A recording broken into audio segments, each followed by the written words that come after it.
Okay, simula na naman ang panibagong linggo. Ano naman po kaya ang mga dapat nating tandaan para maging swerte at bumuti ang ating kapalaran? Alamin natin yan mula kay Master Hans dito lang sa Hans Sabi.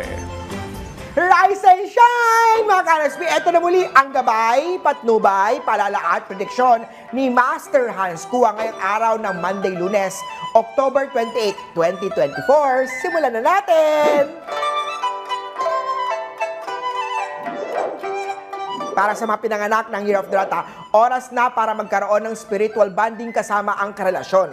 Solo moment muna sa isa't isa at wala munang TV, alisin muna ang mga cellphone para rin maramdaman nyo ang mga energies nyo. Red at 4 ang swerte kay Year of the Rat. Ox naman tayo maging maisinop sa mga maliliit na detalye sa trabaho. I-double check muna ang mga gawain bago ito i-submit. Pink at 2 ang swerte kay Year of the Ox. Kay Tiger naman tayo, iwasan na muna ang mga risky financial venture. Maghintay na gawin ito other time na lang. Blue at 8 ang swerte kay Year of the Tiger. Sa Rabbit naman tayo, huwag masyadong painitin ang dugo ng katrabaho o negosyo. Calm down lang at relax lang tayo para hindi maging sanhi ng mga masasamang health problem o karamdaman. Green at 3 ang swerte kay Year of the Rabbit. Gago naman tayo, baka ma-overwhelm ka sa trabaho. Kung puro gawa ka ng gawa sa trabaho, hinay-hinay lang at matutong magpahinga. Purple at 2 ang swerte kay Year of the Dragon. Kay Snake naman tayo, unahin lagi ang pamilya at ang sarili. Huwag masyadong irresponsible at magsimula ng negosyo na hindi mo pa alam patakbuhin. Silver at 9 ang swerte kay Year of the Snake.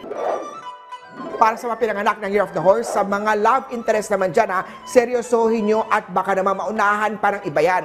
Para naman sa committed na iwasan ang paghahanap ng third party o mga extramarital affair, negative yan. Dark blue at 7 ang swerte kay Year of the Horsey. Kay Goat naman tayo, hindi maganda ang match nyo ng Year of the Ox. Kahit simpleng mga stuffed toy na mukhang picture o mga stuffed toy na cow ay alisin na sa area mo kung gusto mo makahanap ng stable na love relationship. Yellow at 8 ang swerte kay Year of the Goat.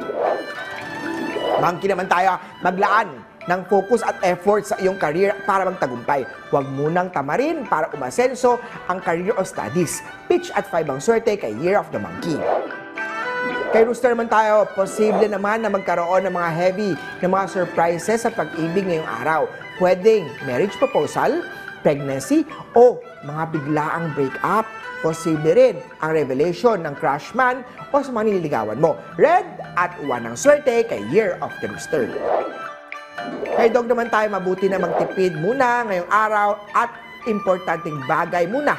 Unahin ang mga gastos niyan. There can be a challenges ahead. Brown at 9 ang swerte kay Year of the Doggy. At sa Year of the Pig naman tayo, maapektuhan ng emosyon nyo ang performance sa trabaho. Huwag masyadong maambisyon para makaiwas sa problema sa trabaho o sa career. Purple at 8 ang swerte kay Year of the Piggy. Muli po, ito po yung mga gabay patnubay para lahat. Prediction lamang ni Master Hans Kua. Nasa inyong mga kamay, nasa lalay ang inyong tagumpay. Kaya always be positive at i-claim ang mga swerte. Mga ka-RSP, maswerteng umaga sa ating lahat.